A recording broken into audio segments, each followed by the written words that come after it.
Finish it up. And we were talking about, you know, the community as a whole, on how we alienate ourselves and disconnect ourselves and do not give the knowledge we need to do to join us, to allow us to become a community that we need to be, so that the outside forces, the outside society or outside forces can look at us with respect instead of disrespect. And you know, you and I were saying that a lot of the issues that go on within, we're not talking our Black LGBTQIA community, is we have a big disconnect and we're always battling against each other. That's unnecessary. We're talking about something like that of the effect, and not willing to ask questions and to learn. We're willing to make judgment. Right.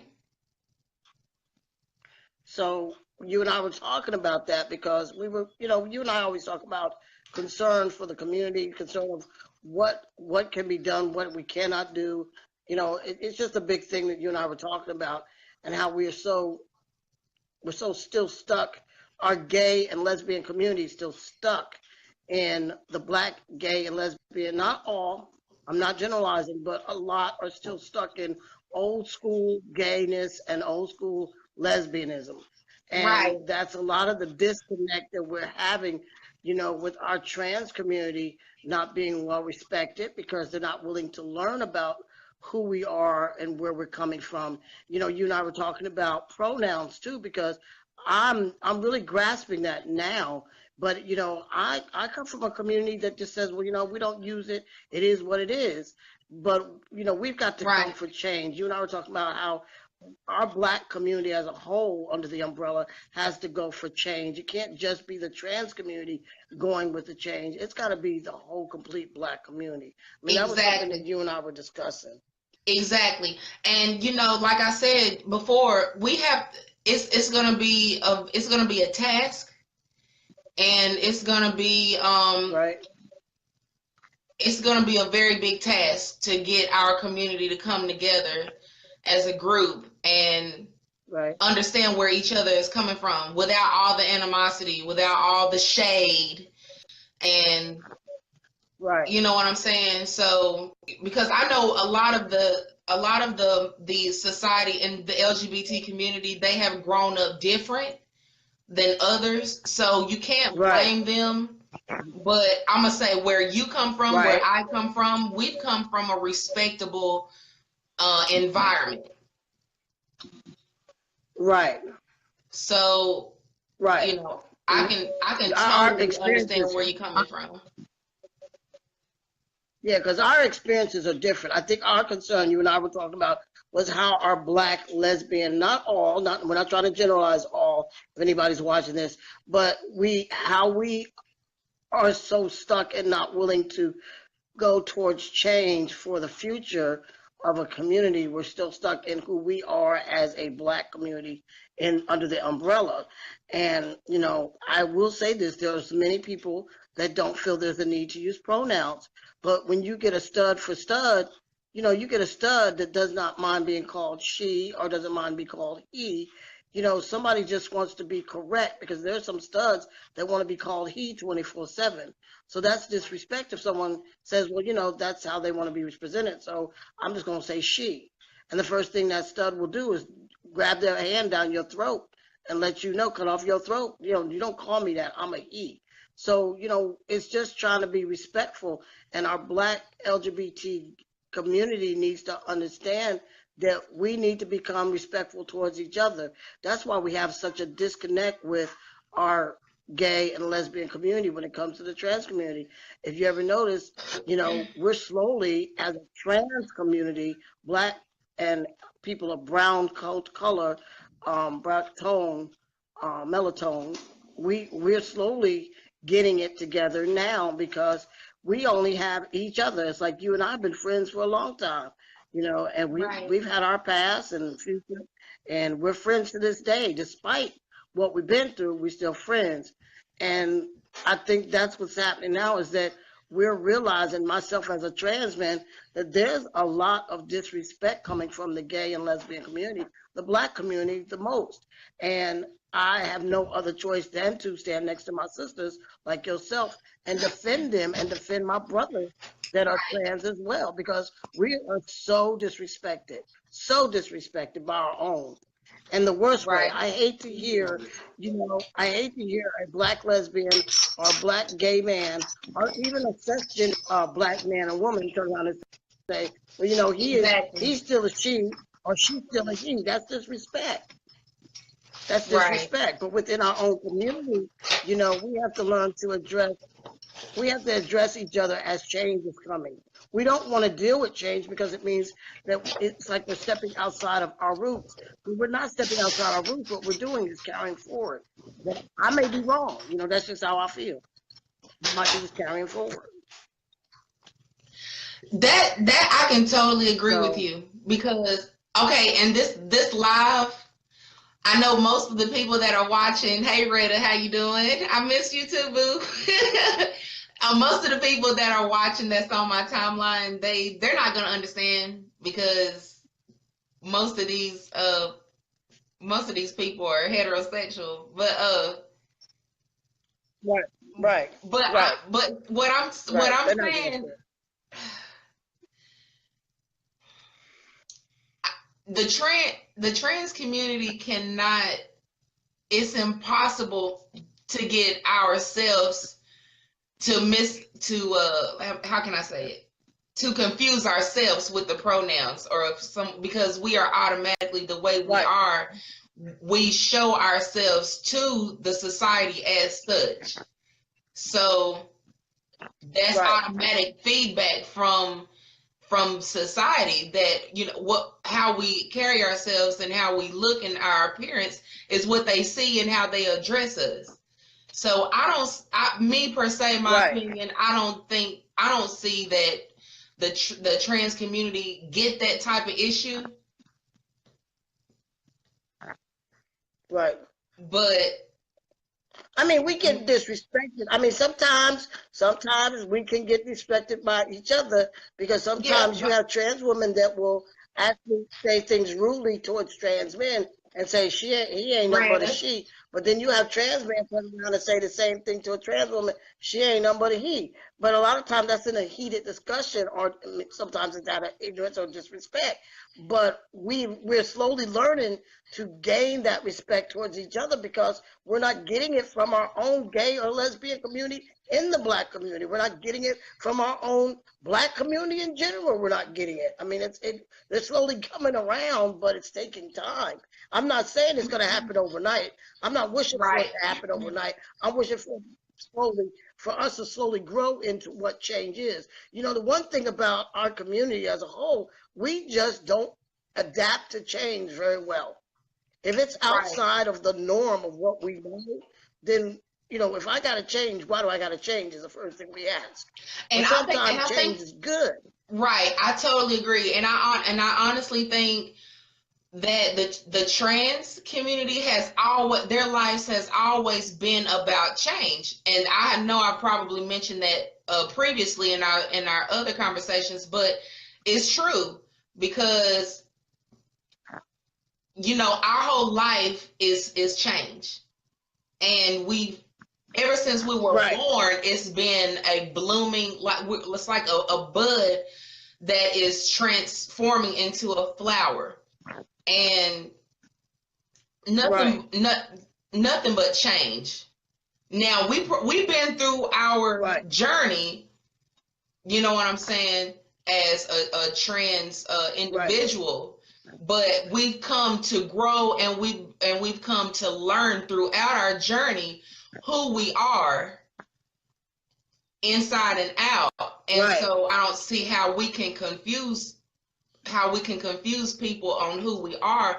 But you got ignorant people out in the world that just, it's right there in front of you. The book is right there in front of you. The research is right there in front of you. They just don't want to read. And they don't want to learn. even though that they ask us a lot of questions, because I get that a lot. I'm sure, Flex, you get that a lot. But as far as on my end, I get a lot of questions about my lifestyle and who I am. But after I tell them who I am and how I became who I am, they don't want to listen to it. But look, hold that thought. I want to say something, and I know that people are not going to agree with me, but I'm going to be honest with you. We are not a lifestyle. There is no style to being transgender. This is a livelihood. This is a livelihood. We have to stop calling this a lifestyle. This is a livelihood, because every day we wake up, we have to prepare our livelihood. This is a livelihood for us. It's a forever livelihood. There's no style to being trans. You know, and I think that's the thing. People need to stop saying that this is a lifestyle. This is a livelihood. We live this to the day we die. Exactly. Exactly. You can change your lifestyle. A lifestyle is your sexuality. You can change that today, tomorrow. You can change who you date, what you're going to do, what you're going to wear. That's a style. But there's no style to your livelihood. There's no style to the struggle that we go through. There's no style to losing friends and family. That's not a style. There's no style to having to start your life completely over on a journey that others will never understand. There's no style to it. Exactly. So I want us to get away from saying lifestyle and say livelihood, because it is part of our living. It's part of our livelihood. It's a part of our livelihood. It is a livelihood. It's a priority for all of us. Exactly. Every day we wake up preparing for who we are, to be our authentic self. We are doing what we have to do every day we wake up. The girls get up, put their makeup on. The boys get up, wear binders. We get our surgeries. We do everything. So this is a livelihood. Exactly.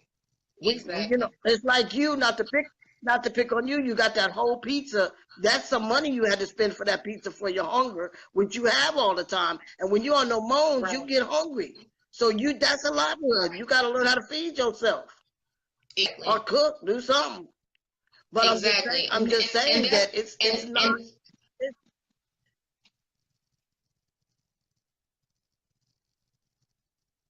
I think that's the thing, is that we got to let people understand this is a livelihood.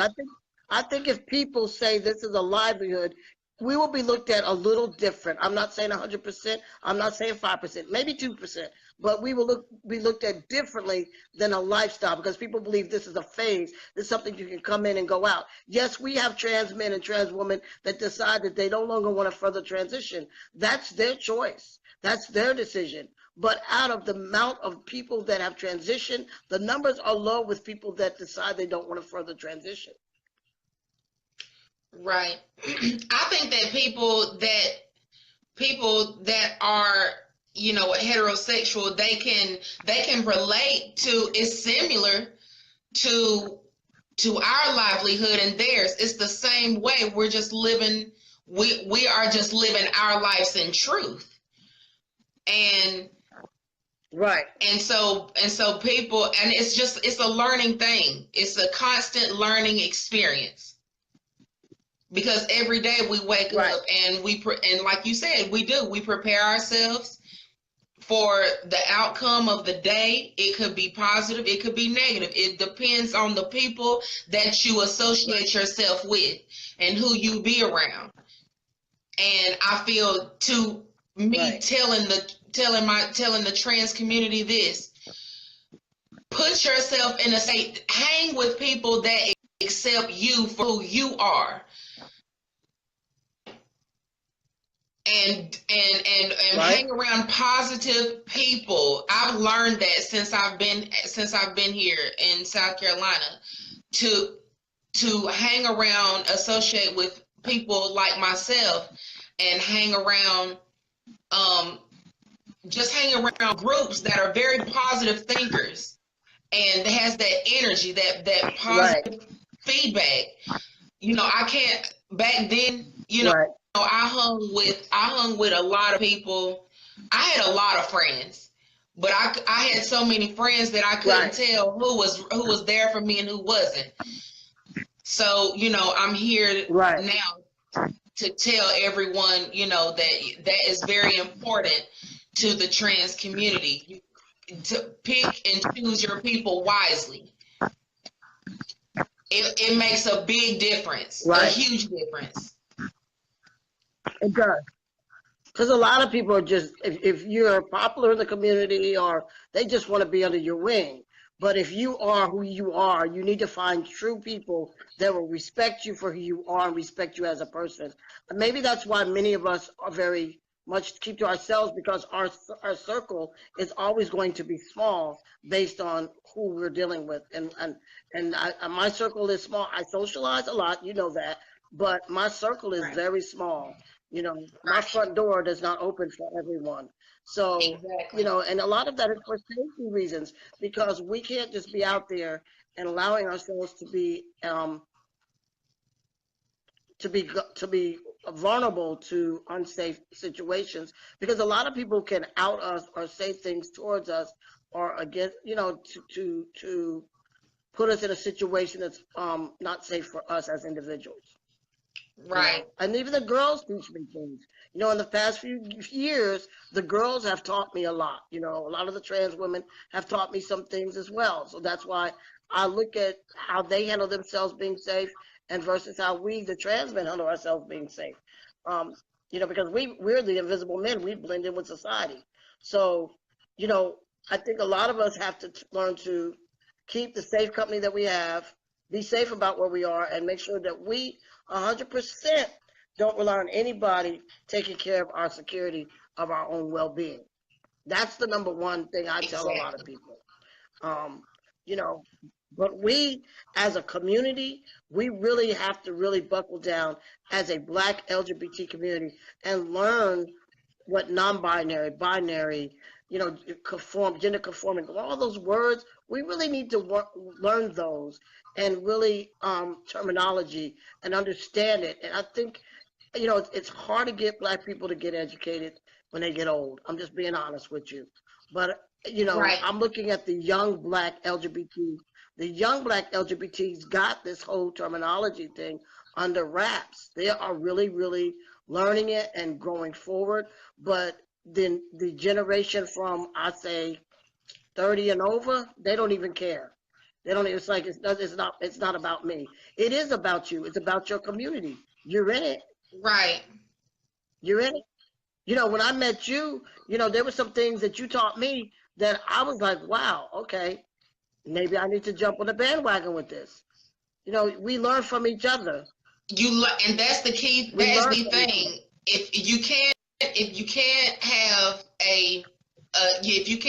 a decent conversation with one of your, if you cannot have a conversation with the trans community like you should have or like you're supposed to have, then at least learn from each other. You know what I'm saying? And I do that all the time. Anybody that I come in contact with that is trans, or I look at them, I learn.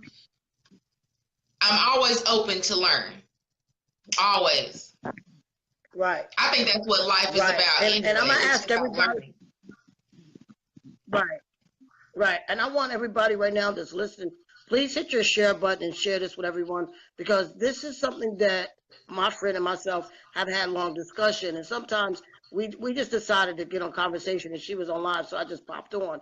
But I want y'all to share this with each other, because and there's some on this live now that are watching that I know are people of color, that are brown skinned individuals, you know, that are part of the LGBTQIA community. Share this with our community, because we're having some really disconnect issues that's causing us to have conflict within our own friggin' community. I'm just being real honest. And we don't need those conflicts. I mean, I'm giving you a prime example. We as trans men, I know you trans women get it too, but we as trans men, we get so friggin' fucking disrespected by lesbians in the Black community. And a lot of times they'll say things to the trans men very disrespectful. So you're trans, so do you got a dick? That's none of your damn business. We get it all the time, and it's disrespectful. And you know what? It's a good thing you said that, because I had got a message in my inbox on Messenger about a few days ago. This guy randomly, we connected somehow through Messenger, and he came off at me real crazy. Like, he knew that I'm married. He knew that I was married. On my Facebook, you see all the pictures of me and my husband together. Like, I don't hide anything. Right. But how he come into my DM showing me pictures of his penis and asking me, do I like it? And then I'm telling him, okay, pardon me, sir, but that was an inappropriate picture that you just sent to me. It's clear that you have went on my Facebook and seen, that I'm married. So I'm asking him, why would you even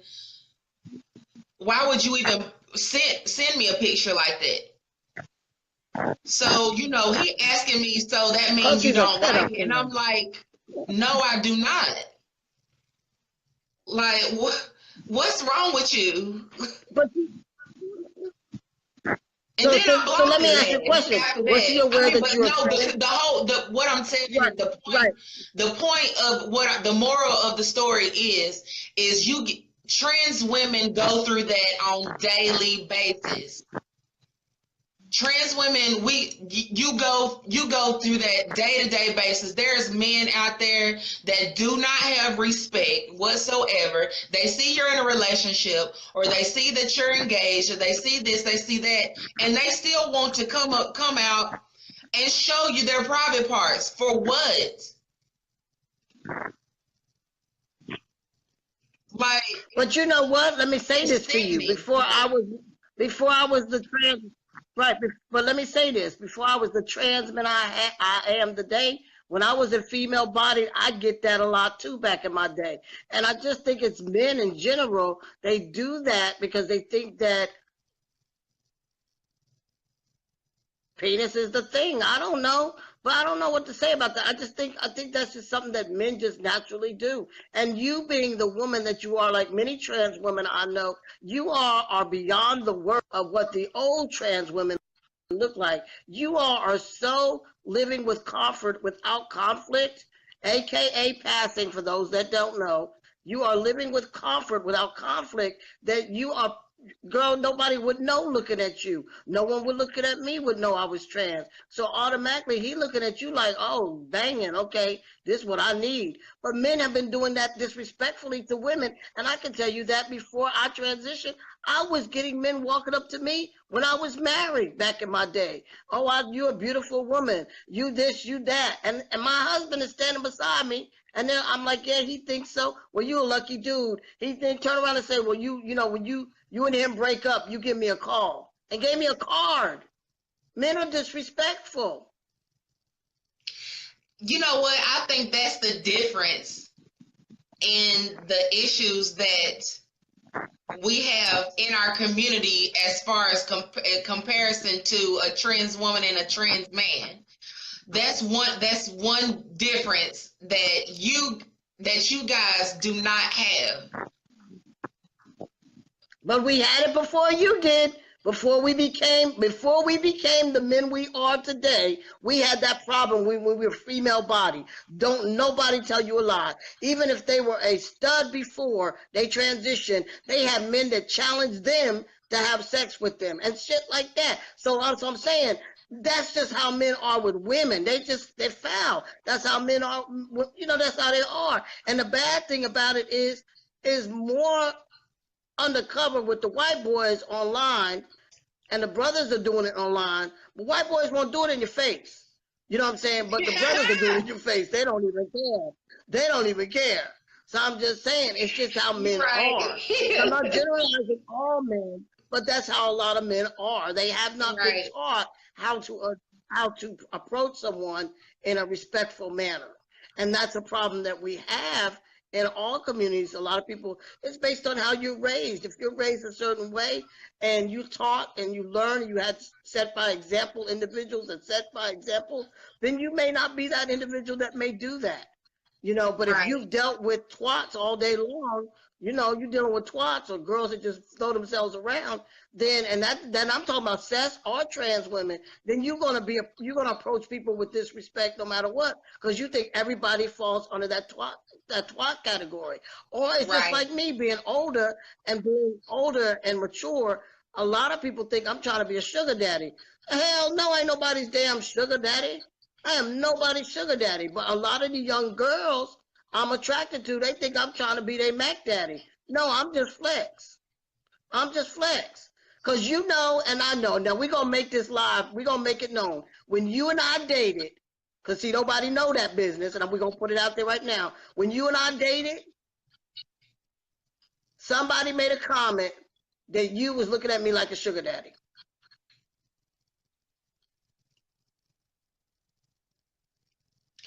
And I bet you that it was someone that was in the trans community. It was somebody that was in the cis community and the trans community, but we won't mention no names.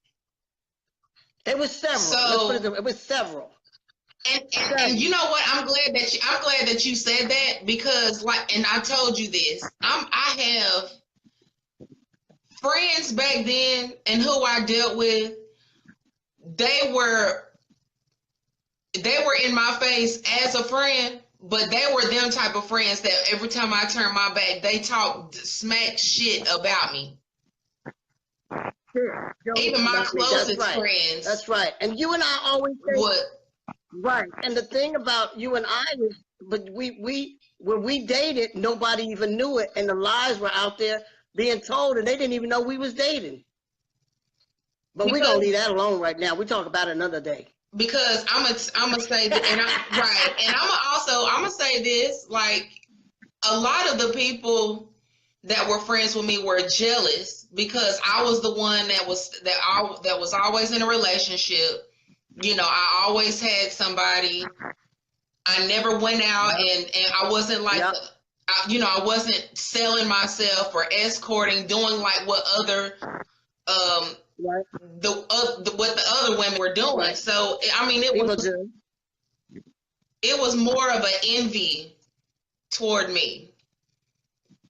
But did I care? I mean, was I pressed over it? No. Because you were, but no. Right. I mean, I lived my life. You were comfortable with the way you were living. Exactly.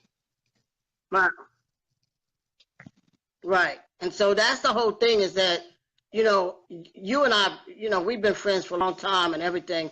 But the thing is, nobody even knew that we really dated and what our situation was. Some people had an idea, but they didn't know. They didn't know how long it was happening, because we were always private, and we always been private. And that's the thing, is that you said earlier, you got to know who you can trust and who you can't trust. You know, and then we try to trust those in our community, and that's LGBTQIA. We try to trust them, but yet we get the pure trauma and the aspect back from that, and it becomes tragic for us. It can be a trigger for some of us too. I mean, I've had some people verbally say they're gonna beat my ass.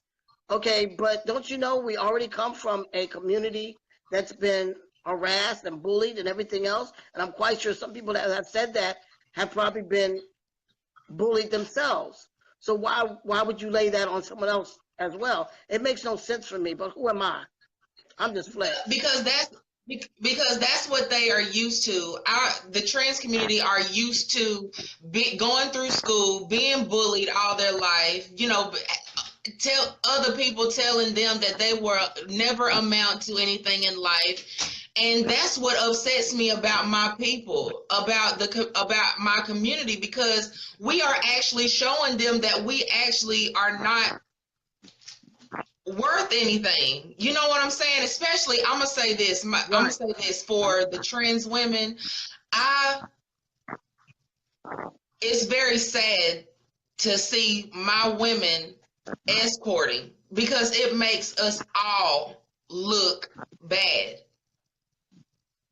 And But let me say this, and you and I both, you know this, and I defend the girls a lot when it comes to doing that, because some don't have the education, some don't have the right, opportunity or the paperwork they need to get. Hey, brother man, to get the jobs. Some of them have felons because they got put in jail for something in the day. So, there's a lot of situations that they have no choice but to do that because they can't get the employment. They don't have job skills. And that is why our organization, Fifth Avenue Alliance, has come about, because it's here to take away the stress and the risk and the harm that many of our LGBTQIA community is going through. And some of the sisters, I worry about them because, you know, let me say this. I worry about all of you, the trans women, because the things that happen. The brothers, we stick together. I mean, if you ever, well, you know this, Armani, I could have 4 or 5 brothers living together, or we hanging together. We try to make sure we're safe and each other's well taken care of, because we don't need the harm either. We try to stick brotherly. But it's just that the people don't understand. You got to understand the girls. You have to sit down and talk to them and find out what the problem is and hear their stories. And once you hear the stories, I mean, Amani, you was lucky because you had a supportive family in your own way. You had a supportive family. You was able to stay somewhere safe because they worried about you. We know that part. But you were able to have a support that was there for you. Not all of us had that support. You're lucky. You're one of the lucky girls. And a lot of the young girls now, because being transgender. I'm gonna say this: how I became now. Right. No, I'm gonna say this: how I became to survive this long, 27 years, almost 28, is because I choose my decisions wisely. I didn't let anyone influence me on doing something that I knew that it wasn't right. You understand? I kept myself at a distance with people, and I was a lover. I'm not even gonna lie. I mean, I'm the type of person, I don't even like to fight. So I knew that the kind of heart that I have and the kind of personality that I have, I knew I couldn't be around people that are just cutthroat, because I would be the first victim that they would have gotten, and I probably would have been dead, or I probably wouldn't have been here. So, right. I mean, yes, I am happy that I had a mother that was very and she taught me the values of life, not about just financial things and what goes on in the world, but as far as people and how people are. And for her to have her motherly intuition, it rubbed off on me in a way that she did things and told me things to scare me. And I'm glad that she did that, because it made me the person that I am today. Right. Right. And if she, right. she didn't just let me go out into the world and just fuck up my whole life. You know what I'm saying? She scared me with things that's in the world. Right. Like, you go out there, you gonna catch this or you gonna get that, and it scared me. So I'll stay my ass at home. I'll stay my ass at home and cook and mind my own business. So, for the other trans women, it's like this. I mean, it's a mind over matter situation. Don't let people manipulate you into doing things that you don't want to do. You're right. But you're right. And another thing too is, and I think with the younger girls, a lot of the younger girls are getting the support from home because they are younger, and being trans is now a little bit more heard of. and parents don't want to lose their children. They're hearing stories. Mothers and parents are concerned. It's hard for me because at 16, I was dumped on the sidewalk back in my day. It was harder for some of us that are older because it was something unknown, and our parents was so involved with the church. But now things are evolving and changing differently. This is 2018. Things are changing. People are changing. Parents are changing. What was considered obsolete is now visible. We're now visible. We're now present. And the more parents see, the more they're apt to coming around slowly, not like some of us want, but they're coming around. So, I mean, I look at you and your friends, and many of your friends I do know, they have the support from the parents. Parents have allowed me to walk in their home and, sit down and eat with them and hang out or go to church with them. There was a time we couldn't even do that. We couldn't do that. So I'm just thankful that, as the young ones are coming in, they're beginning to they're beginning to take what we did, change it up a little bit, and make it a little bit more visible and a little bit more acceptable to society to see. But the problem is, no, it's not a problem. You know what it is? A lot of the new trans men and trans women step away from the gay community almost 100%. They don't want to deal with gay people. They don't want to talk to gay people. They don't even want to look at them. No, because if I can be quite frank about the situation and bold about it, me personally, no, I cannot be around a lot of gay people. I'm sorry, I cannot, because every time that I hang around someone or a group of gay people, it's always about drama. It's always about someone throwing shade at another person. I mean, it's constant drama all the time. And, I can, and that's a big difference in, I can say, me personally being trans and hanging around heterosexual people, and they don't have that type of drama like we do. Right. Right. So that's the thing, is that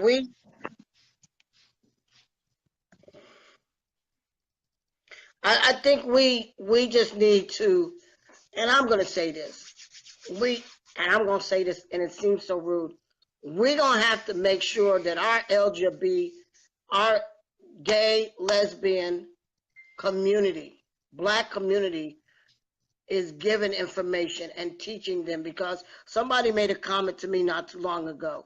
They said, why should I have to tell you how to use your pronouns when you're in the community? You know what? Not everybody knows how to use pronouns. Not everybody knows terminology in the community.